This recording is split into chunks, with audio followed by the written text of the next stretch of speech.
And now, ladies and gentlemen, back again. We have our panel discussion. First of all, I'd like to thank all our panel discussion members, patrons for being here with us and for being a lot patient with us today. The discussion is, Chinmay sir ऐसे चल के आते हैं, मेरे को घबराहट हो जाती है कभी-कभी. And the discussion is the future of education and employability in the AI and automation era. It is going to be moderated by Mr. Naganagouda S J, the Chief People Officer at Tally Solutions Pvt Ltd.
All right, I'll leave it in the hands. Thank you. Thank you so much, my dear friend. It's been a great job since morning. Thank you. Please have a seat. We have the slides ready.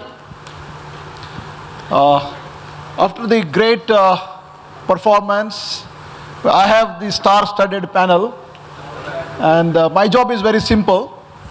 We have discussed several things about AI since morning. And I'm sure we will take back AI home when we go back today, and then we'll keep it for some time as we progress in our journey in our respective organizations. So this question is about future of education and employability in the era of AI and disruption. For all of you, maybe you just turn around, have a look at some data. Just want to show you about the digital India landscape. The digital India landscape is, India is really rocking in every sense. We have 700 million internet users, 470 million social media users, 570 million online streamers, and so on and so forth. So India is truly, truly digital today. From a well-established organization to a street vendor, everybody is digital. So now, this is some problem with the projector, that's fine, no issues. We discussed about academic landscape, 50,000 plus colleges, more than 4.5 crore admissions every year, close to about 14 lakh people take admissions, 12 lakh people graduate from engineering colleges, plus employability ratio is just about 90%. 90% of them don't get employed, only 10% get employable skills in the academia. Plus, we live in an era of abundance. Everything is in abundance. We are the largest human population country in the world with 1.4 billion population. and only we have the human capital to solve the world's complex problems. This being the scenario, we have some problems on hand. The problems are academia. When I joined industry in 1995, we have been discussing about industry-academia collaboration, where in 2023 we are still discussing industry-academia collaboration. And that's a great sign, I must tell you, sign of progress, sign of prosperity if you call it, sign of efforts, lot of efforts are happening. The second thing is, we are dealing with 21st century children. We are teaching 19th century curriculum, applying 20th century pedagogy, and teaching to the 21st century students. There is some gap somewhere. The gap between what we were teaching and what we are teaching is the same, and the industry and the world has moved significantly far away from all of us, and the transformation is happening at the speed of light and not at the speed of thought. So disruption is all over the place. So what do we do as a community? Now industry cannot slow down. There are tons of opportunities available. We are actually such a dichotomy in the world today as a country. We have more than 12 lakh engineering graduates every year, and there are more than 200,000 jobs available, and several of them are looking for jobs, but they're not getting the jobs. That's the story of automation and all of that stuff. But again, here the issue is, look at the data. I was thinking when I was preparing these few slides, based on the data that I got from Ganesh and several others actually in this room, I was looking at who is leading this AI revolution in the world. I thought it is India. I thought it is America. I thought it is Europe. Actually, it's none of us. There is one country in the Asian world which is really adopting AI in a big way. But India as a country, the number of projects on GitHub is about 24.2% of the global AI projects are delivered by India. That's a great news. Automation, the world, we are living in a hyper world. Like we saw Anna, we are also seeing bots in action in our respective offices today. We have Alexa, Sophia, Siri, and whatnot actually, Watson and everybody else, and more coming. So next time when you go back to your office, look next chair, who is sitting? That could be a bot sitting and then working 200 times faster than your and mine capability together. So it's going to be a hyper world. So I was doing some research, and we are trying to find out what are the kind of future of jobs that we will see. And I was shocked, and I needed some water to be back into my real sense. What we looked at was 80% of the jobs that exist in 2030, we do not have a job description for them. 80% of the jobs that will exist in 2030, we do not know the capability skills required for us to execute those jobs. That is an opportunity, and that is a challenge as well for all of us. So in this environment, now earlier we were working for, there were companies in Japan, there's some companies in some other world where people take one employment, retire. I think now we are in an era that we can't think of retirement. Job, skill, reskill, upskill, keep continuing to learn. So that is the era we are living in. So if this is an era, this is an opportunity that we have, this is a landscape that we are living with, so what is that we can do? What is the opportunity for all of us? So what do we do? So I request all the panel members to please settle down, and we have very little time. Each one of you will get only one question. I think we have done a lot of preparation as a team. It's great to have some experts here. The first question for Karthik is, you all of you got mics? Check. Everybody has a mic, right? So, what is the impact of disruption in education from AI and automation technologies? Karthik, can you please help us? Sure. Javed, before leaving, touched my forehead and said something. I forgot everything now. All right, sir. Let me kind of give a story for that answer. So I work for Biocon Biologics, and then we have a company driver who comes to me, and this guy does a lot of charity work. So he comes to my cabin one day and says that, sir, I'm actually doing some initiatives for rural children. So could you kind of contribute? Then immediately my response was, Murugan, see, I do some stuff, and then, there are villages, I said, near Hosur side, which is where our plant is. I said, I kind of contribute some books to them. So Murugan looked at me and smiled, and he challenged me saying that, sir, don't do that. Okay, I was like taken aback. I said, it's for a good cause, it's for the education, it's for the academics. Poor children, they'll not be able to afford, so I'm just doing a bit what I can do. So he said, sir, no, can you next time not give them books and can you buy them a TV? I said, TV? Then he said, okay, this is a real story which happened 2 months back. So there's this place, I don't know how many of you know, so if you further go after Hosur towards Naganagouda, there's this small village before Rayakote called Palakod, right? So he said, he gave me a live example of what's happening in that school. He says, teachers don't come and teach the kids, right? So we have a projector, we have a TV, we have a screen, so we play the curriculum to them, okay? And I said, wow. And he also said, all age group of kids come in, and this is a government school, and this is an initiative taken by Murugan and few other friends. Said we play the curriculum and children kind of sit for the classes. If they are interested in the subject, they come for the same classes, next classes, adaptive learning, right? So I think morning we heard a lot of generative AI and stuff.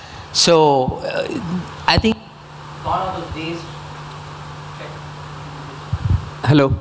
Gone are the days where one size fits all kind of a curriculum was kind of taught in the schools. So he mentioned that this is how he actually invited me, which I said I will come and do that. So he said, come and see how education is taught in these remote schools and villages. I think that kind of answers your question on, where education is going. It's completely changed. We still send our kids to normal schools, and we still sometimes we do conventional traditional ways of education, but in remote places initiatives like this kind of disrupts and changes the way education is being taught, right? So this to me is in this sector, automation, AI, whatever we speak, but the kind of knowledge these kids are going to get are totally going to be different, very advanced than what some of us actually thought, education should be.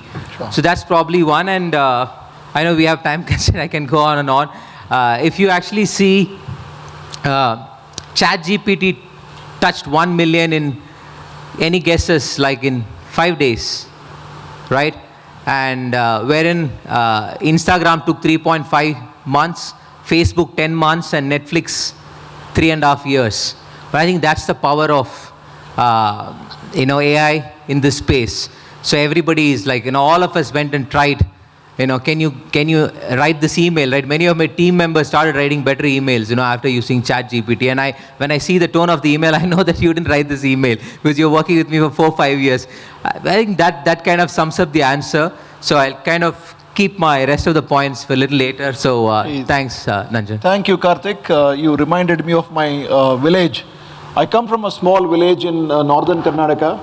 I studied in a school where there was no roof. But today when I go back to school, people are using computers. They're using mobiles to learn online content. And they are getting extremely good grades in the respective districts and so on and so forth. So AI is really entrenched in every segment of the academics. Now let me go back to my dear friend, and we share a common company, Ashish. What is the impact of AI and automation on employability in the industry today? Do you think job market is going to shrink? Do you think job market is going to expand? What are your thoughts, and then what would be your suggestions to all of us in this room? Thanks. So AI as a discipline existed for 20-30 years, and those who have studied computer science, there's a black box, some input comes, some processing happens, nobody knows what's happening inside. But there were products like the NeuroFuzzy, Neurologic, high-end products were there. It did not affect all of us. Since last 1 year, we have seen versions over versions. Now what we can do today, we can summarize the text, we can rephrase the text, we can create some content, we can get executive summary out of somebody else's speech. So a lot of things people are doing and we can do. And 1 or 2 years probably we get 5 version of ChatGPT before we get 5G phone, 6G phone, the other technology which is emerging. So a lot of things are about to happen. Now, as in the morning we were saying disruption, earlier seniors used to tell and assign the task, do this. Now, probably Abhishek will need a Shagun, let's do this together. You guide me, we move together, not I assign you work and then we move forward. So what will change? Say for example, earlier somebody used to write a code.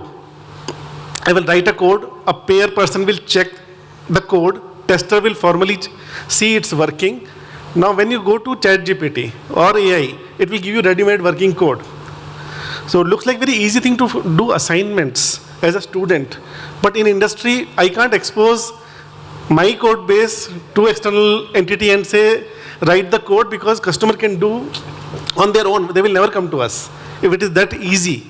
So though these tools will help us, we will need certain level of diligence, what can be exposed, what can be done in the outside environment, and what has to be done in-house. It's not that easy because code is available, tested code and running code is available. Anybody will do it and a lot of jobs will go. So what will happen is jobs will change, job will get enriched. We need a high level of judgment, a senior person to decide what can be exposed, what can be leveraged. So it will take a kind of a 3 or 4 tier of people to understand how do we leverage this technology, how this benefits outweigh the risk which comes from data privacy, which comes from hacking, which comes from breaches. So we need to balance both the views. Sure. Great. Thank you so much. Just further few more inputs. The biggest challenge for the industry today is there are more than 50% of our existing workforce which needs urgent, critical reskilling or upskilling. Otherwise, they'll become obsolete in the system. That's the biggest challenge that we are seeing from an employability standpoint of view. And regular large organizations like LTI, Infosys, Cognizant, the Big Four, everybody is trying to reinvent their existing talent. One way is to hire new talent, but not let go the existing talent. So the point is, the existing talent needs to be upskilled, reskilled on a continuous basis. That's a big challenge. Second is, if you don't change your job, jobs can be there, but the role and nature of the jobs are changing dramatically. For you to remain relevant in the industry, for the jobs that you are in, you must adapt to the new changing environment. Thank you, Ashish, for those inputs. Now, I have a question for Sumit. What do you think our current education system, are we lagging in adopting the disruptive technology, or what do you think we are very much on par with everything that's happening in the world, and what we should be doing? Could you please throw some light on that? Thanks for the question. So for me, disruptive technology is step 2. Step 1 is hygiene. For me, that is your curriculum and infrastructure. I'll tell you why. So like we said, right, there are 50,000 colleges in India relevant to our audience. There are 6,000 plus engineering AICT approved campuses in India, right? With a country of our population, it is good to have these many institutions. But is the quality directly proportional to the number? So we have 6,000, right? I have my campus recruiter peer friends, right? If I ask them, how many names of campuses out of 6,000 would you know? You would say, let's say 100. If you add IITs plus NITs plus some campuses, why not others? Because we feel that, okay, the quality, they are still not at the catch-up game. I always give example of BITS and IITs, right? I go back in 2017-18, COVID was not there, but AI/ML was knocking our doors. We were, after the campuses changed the curriculum, you should be teaching this, there was a lot of resistance. BITS was up in the game. IIT started the elective program. Then suddenly what happened? COVID came in. Now what we were forcing, now it was by force, not by choice. The colleges had to adopt all these technology interventions. That is where a lot of edtech startups starting come into picture. Now when I say that, I will give you an example related to that. Now YouTube started emerging as the biggest university. EdTech program started saying, I will teach you AI, I'll teach you ML. Just enroll for this 1-month program and all of that. So students were getting skilled. Again, it was by force. This is, I would always say, COVID is one of the best things that could have happened for education. It is a blessing in disguise. Now, what it meant was, still not everybody was up to the game. I'll give you an example of one of our flagship competitions, Grid. We launched this, so what we started using was, now the recruitment process is democratized. We stopped using the word tiering of campuses, because right now we know that somebody sitting in a Haringatta in West Bengal could be learning AI and ML and could be my next employee.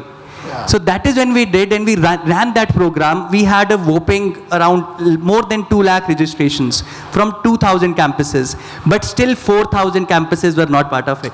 What is the reason? What was stopping them to register over there? And trust me, when one of our robotics winner came in, to everybody's surprise, the student from a college in Tiruvul in Tamil Nadu, Pratisha College of Engineering, none of the Flipkart employees had heard the name. That is the beauty of technology and the disruption that came into picture. Now when I say this, now adoption was still not there. How do you do that? To answer your second part of it, right? Now an ecosystem has been created. You have an institution, you have these edtech startups, and you have the companies over there. There is no competition between them. An education institute should not be feared of an edtech company. This ecosystem should come together and solve for future. Banks, like we always thought it has to be always aligned. Now banks are partnering with MasterCard, Visa, PhonePe, XPay, YPay and all of that. Same thing for ecosystem has to be created. To the last point, right, in order to enable that, that is where recruiters have also to come into picture. Now this ecosystem has to go hand in hand and ensure even somebody sitting in a West Bengal has access to technology, because now the playing field has been leveled. So that for me, the disruption has happened, but I would say still long way to go before we sleep peacefully. Thank you. Very, very bang on actually. The academia should not look at AI as a threat. I think the era or the time has come for all of us to converge HI and AI together. What I mean is artificial intelligence and human intelligence. All the time ChatGPT is not right. Similarly, students or the academia can take help of ChatGPT but apply your human intelligence. What I call it as a hybrid intelligence. So create environment in academia, even in the industry for that matter, to build this hybrid intelligence and then spread your tentacles across to your respective stakeholders to be able to create a level playing field. Thank you. Thank you so much. The next question I come to my good friend Navin. You know, the country, India, led by an extremely popular, able government, leader, several transformational policies have taken place. What do you think is the role of government in transforming the academic landscape and the policy framework of the policymakers in creating an evolving era in the area of AI and disruption? Can you just throw some light on that? Sure. So government definitely plays a very big role, because they can influence, they can create, they can enforce, right? For example, if we have to talk about some of the examples of UPI, right, which is one of the big success for India. We have DigiLocker, we have examples of Arogya Setu app, right, during the vaccination time. Yeah. So the kind of outreach that they have to the entire public, and like you rightly said, the current government is emphasizing on the digital world. They understand the importance. They also have a lot of programs that they are currently driving. But this will again not be complete till the time there is a support from the corporate sector and the academia. Right? So everyone have to work together. While the government can lay the intent, sure, but end of the day, academia and the corporate industry have to support that particular intent. Sure. Sure. So I think that is something that government has to do, and they are very actively doing it right now. There's also the national artificial intelligence, right? That's a national program for artificial intelligence. Sure. So this particular program is again basically to create a research and development team which will basically work on exploring AI's possibilities, training people on that, and ensuring that these people are training other people in the coming years. So that way the steps have already been taken by the government. It's all about how does it penetrate to the entire public, and government has to also, they can cut out a budget for AI investment, ensuring that there are online tools that are available to facilitate people to learn AI. They can have a lot of different schools, where they can teach people. Sure. And I think this is very, very important, and because India has got a very large young population, to ensure that they are becoming employable and are self-sustaining, sure, they have to ensure that they are investing at this moment. Sure. Because if they miss the bus by a couple of years, then it's going to be a very difficult time, and there will be a lot of unemployment in India. So I think that is one of the things that government has to focus on, and also academia. And the other point that is also is, a lot of people who are maturing in the industry, right, who are like 10-year experience, 15-year experience. So it's not about focusing only on the young generation or people who are studying in colleges and schools, but it's also about reskilling, upskilling the people who are, carrying 10 years experience, 15 years experience, to ensure that they are also remaining in employment. Because if AI can replace anyone's job, it can even replace anyone, who's senior. Right. So now we have to even explore that part, in that, after 5-10 years, how do we ensure that everyone is, employable in the industry? Sure. And the other thing is, we have to also focus on the right intent. Because what I've seen in the last 10-15 years is, a lot of education industry, academia, they are trying to monetize. Sure. That's why I'll pick up line from, what Nathan had said with respect to learn to earn, from learn to earn to learn and earn.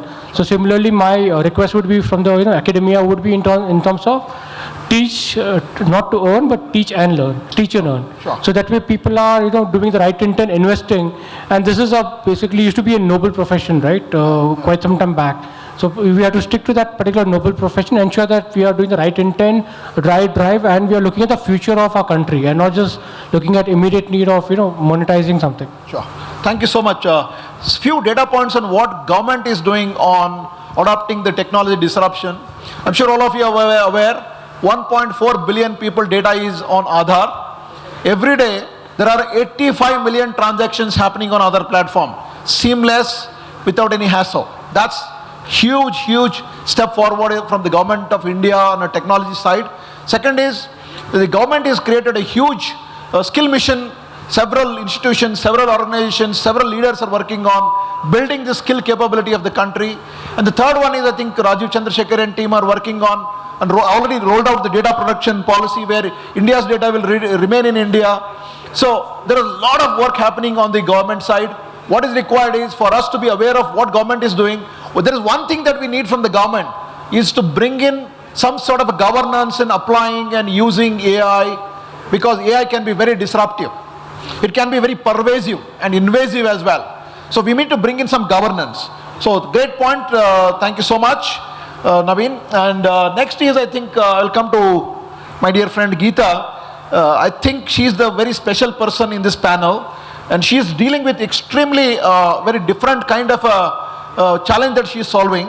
Geeta, please help us to understand how we can ensure an equitable access to quality education and equal opportunities for all elements of society in the organization, and how AI and digital disruptions can help us in enabling all of these things. Sure. My name is Geetika. Just to give some background, because Sir was calling out, like, I am working in a space which is very different. So I'm the co-founder of an organization called as Atypical Advantage, which is helping people with disabilities get job opportunities. Just to answer your question in terms of how we can make it equitable, right? I think we first want to understand why is it that we are not equal in terms of opportunities and education. It is primarily because of various factors. It could be socioeconomic factors, gender disparity, rural-urban disparity. Technology is not reaching beyond tier 2 cities even today. So, and then the space that I am working in, like, accessibility is a big issue. So there are various factors, but as my co-panelist was calling out, COVID was a blessing in disguise, which helped reach technology into, like, remotest of the places. Having said that, what I feel, there are multiple institutes that have to play a role over here. The government bodies, the educational institutions, the corporates, the individuals. But since we are sitting in a corporate conference, I'll just focus on where the private players can play a significant role. I think it has to start right from the early education, where, as we are all talking about technology, the technology penetration needs to happen at the earliest of the education levels. And I'll just quote one example. I was in Ahmedabad doing a field trip, and I visited a school which is run by blind teachers for the visually impaired candidates. And to my surprise, I saw that they are learning courses in Braille, which is obviously through which they learn. But what they have not realized is that the world globally has moved to more technology-based courses, and most of the work is happening on mobile and laptops, but kids over there are still learning in Braille. And it's a very beautiful school, but I was very surprised and shocked. Which brings me to my second point, that it is also important for us to train the teachers. And what is not happening today is that we have to train, upskill these teachers so that they know what are the technologies that are coming up, so that they can in turn impart this technological knowledge to their students. The third point I want to make, which a lot of people have not been talking about, if you look at where the world is shifting towards, right, the education is not just limited to schools and colleges. These digital learning platforms have picked up all of a sudden.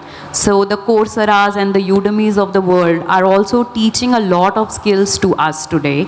And again, something where we have to create more, we have to do a lot of more work and create a dent is in a lot of areas where these skilling platforms are also not focusing. Again, I'll quote an example from the work that I am doing in the space of helping people with disabilities.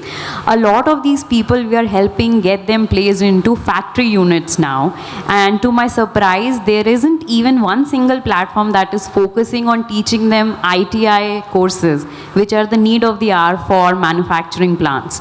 Similarly, there is not even one single platform that teaches courses in sign language. And then how do you make sure that hearing impaired candidates can learn a course?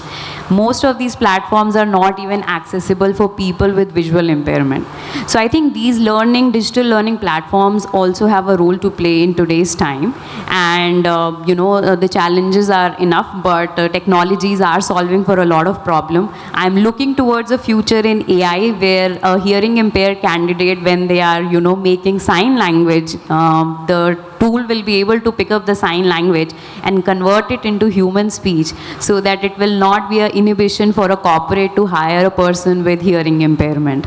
And similarly, when there will be a time that a person with a locomotor disability who probably cannot enter an office premise will be able to sit in the comfort of their home and have meetings with their team by wearing some glasses or using the AR technology.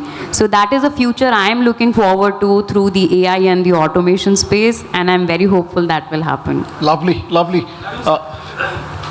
I would like to add something. When you said that there is no such technology or no such learning tool which can convert a sign language to a text, or can someone read but cannot hear. So Jitkara University has a startup which has been awarded recently. Yeah.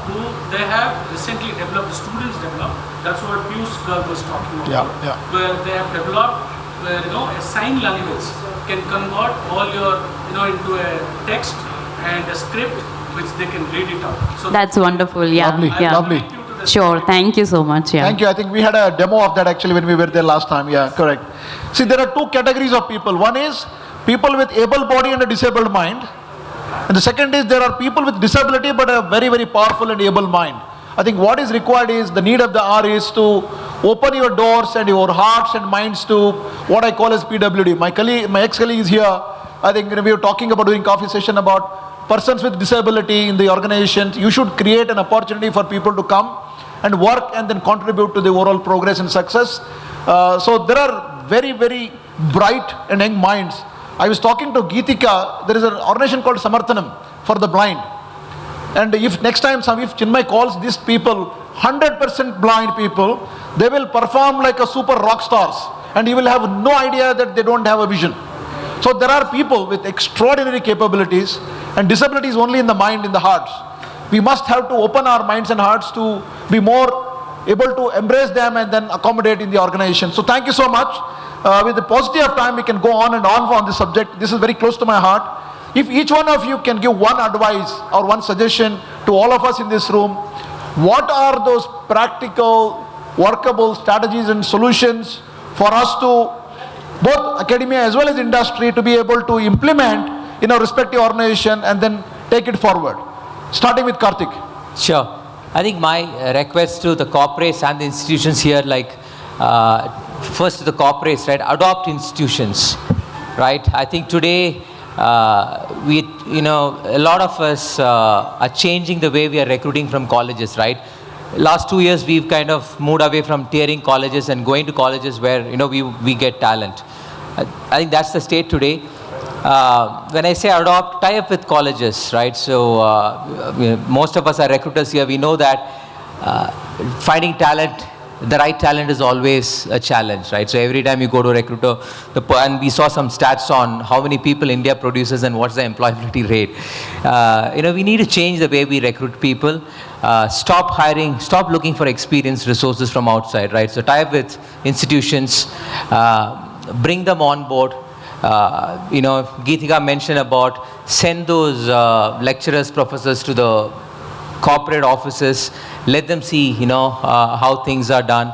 And probably, we need to start the change from there. And same thing for institutions as well, right? Rather than approaching colleges to recruit people, so sign up MOU, sign up some kind of arrangement where you have a long-term collaboration, right? So I just give a small example and then pass it on to my colleagues here. So in Biocon, we run Biocon Academy, which is probably, known to too many people. So Kiran herself, oversees this, and we're running this for last 15 years. So it's a world-class training setup, Last week I got a chance to go to the new facility. So we have simulators. Somebody who's entering, a fresher comes in, you send the person to a production flow, shop flow. The person is clueless, right? So what you study is not what you kind of end up doing there in the shop floor. So we kind of, put all the simulators there. There are courses from 6 months to 1 year, 18 months courses where people come, learn, interact with different business leaders, and we even give an option for them to kind of pick up what they want to do, right? Rather than force-fitting people. So many of the times we go to colleges, we recruit people. I've told my recruiters to stop doing that last 3 years, right? So you have a standard job description. I think you mentioned that job descriptions are outdated. Nobody does what's mentioned in the job description.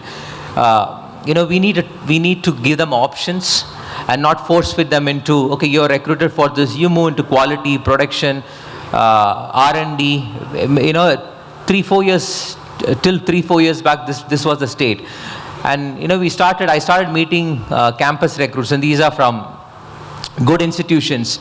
After 1 year, 2 years, they come back and say that I want to leave, right? Why? Because this is not my passion. Rather, create that passion, right? Create the passion from day one. So another program, what we do is, I think many of you would have heard it. This is again supported by the government, the apprentice, LSSDC, partners with many institutions does this. You can recruit 5% of your organization's strength as part of apprentice. Many of us don't use this. So what that means is they come, join you, we pay them a internship fee, and they kind of learn the work for 6 months. And we give an option to them. You have the right to choose if you want to continue or not. And we went one step ahead and solved another problem. In the manufacturing setup, it's always a myth that women can't work in shop floors and they don't prefer this job. We broke that myth. We were 16%. Today we are 35% on the shop floor. In the last 2 years, this is last 2 years data. What we did was just giving some stats, right? So let's say 100 people we recruit part of the apprentice program. We recruited 90 women in that batch. And we said, you learn 6 months, you can go to the shop floor, read SOPs, and do the job. At the end of it, we give you an option to attend the interview and then move forward if you want to. 75% of them said yes, and they said, we want to work in the shop floor. I think otherwise it's deep-rooted, right? So we all say that, and we broke those barriers and we changed it. I think we need to revamp, we need to relook at the way we recruit people, especially the early talent. That's probably many organizations are trying to solve, and that's probably my 2 bits of advice on what we can do different. Thank you so much. Please keep your suggestions brief because in the paucity of time. Yes, please go ahead. Yeah. So I think while we are talking about employability, right, everyone focuses on skills. But where people are, really missing out is on the software aspect. With a lot of technology being, embraced or integrated with everything, your work is getting more and more automated, right? The differential factor that is left is on your soft skill. So, request everyone to, also focus on the soft skill aspect and there are times that we also interview candidates, right? Technically they are really good, but where they are not able to perform is on the communication part or the mindset part or the approach part. I think that's something that people should focus on along with the technology, also on the software aspect. And for the software aspect, what corporate should do is spend more and more time, helping the academia in terms of improving the students, right? And again, for the academia, one of the advices that I had is I've seen a lot of them calling corporate people to the campuses, right? It is more like a check in the box. There's hardly any interaction between the students and the panel. They just come, attend the panel and they go out, right? But I think there should be more interaction with the corporate panel so that they really understand, they get inspired, they get motivated, they get a flavor of the corporate industry and not just limited to a particular seminar for half an hour, 1 hour, and then it is done, right? Because I've seen a lot of students not being interested or students who are interested but not getting enough time to interact with the corporate people. Oh, thank you. Thanks. Just building on this, right? I have a small analogy which I use, right? These days, neither the companies nor the students like an arranged marriage. When companies go to campus, interview each other for 1 hour and then jhat mangni patwaya, right? Now everybody needs a courtship period. Now how do we enable that courtship period? What institutions can do, right? First is create a right profile of the students. If you don't have infrastructure, tie up, invest in the right companies who will teach your students the right technologies and assess them and give a detailed report to the employer.